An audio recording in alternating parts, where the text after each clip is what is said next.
Thank you, Madam Speaker. I'd like to ask the Premier about a number of important issues that Nova Scotians are facing that are united by a common theme. The Premier acknowledging a problem, but then failing to act. Since the start of this session, New Democrats have been fighting for things that matter to everyday Nova Scotians.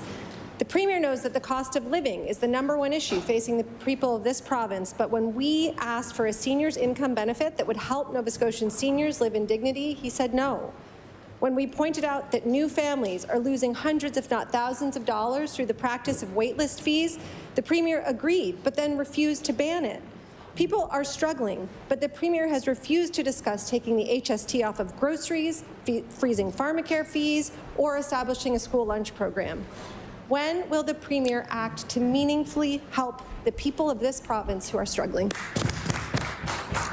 I recognize the Honourable Premier.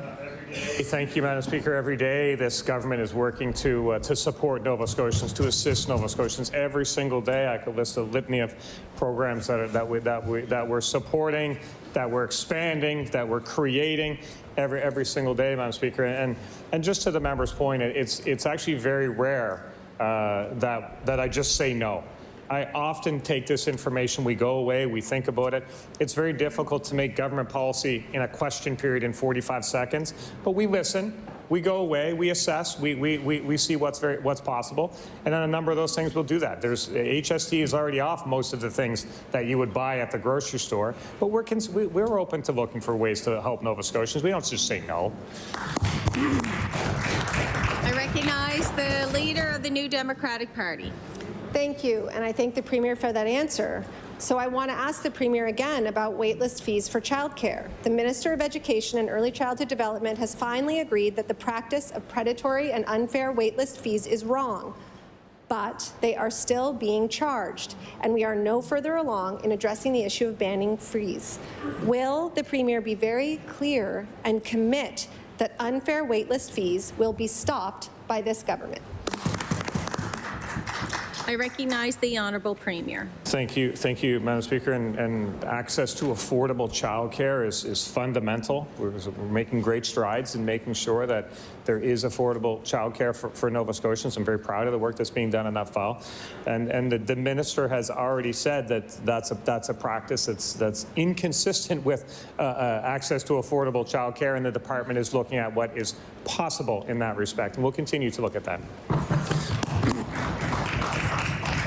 The Honourable Leader of the New Democratic Party on our final supplementary. Thank you. We look forward to action on that file. This is a government that repeatedly agrees that we have an important issue on our hands, but then doesn't address it. Take seniors' incomes. The government agrees that the state of seniors' poverty is critical, acknowledges that almost every other province has an income benefit for seniors, and then says we would certainly consider doing it. But now, the Minister of Finance says there's nothing to be done.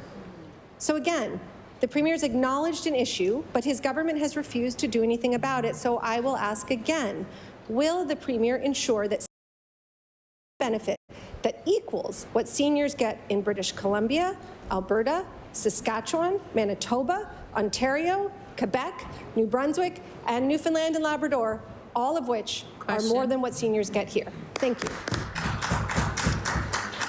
The Honourable Premier. Thank you, Madam Speaker. And to that list of provinces, I'm not aware of any of them that have a seniors care grant. Yet we do here in Nova Scotia. So governments, and we understand the need to support Nova Scotians where we can. We'll always want to do more, but we certainly understand it. This year as a province, we absorbed close to $5 million in additional Pharmacare costs. We held the line on seniors Pharmacare. Well, you know, obviously the costs were rising, but we didn't pass that through, and we added a bunch of new therapies to that program too. So it wouldn't be fair to say this government does nothing. In fact, this government is a government of action that accomplishes a lot. We have lots to do, but we're getting lots done, Madam Speaker. Completely reject the premise that we do nothing. It's not true.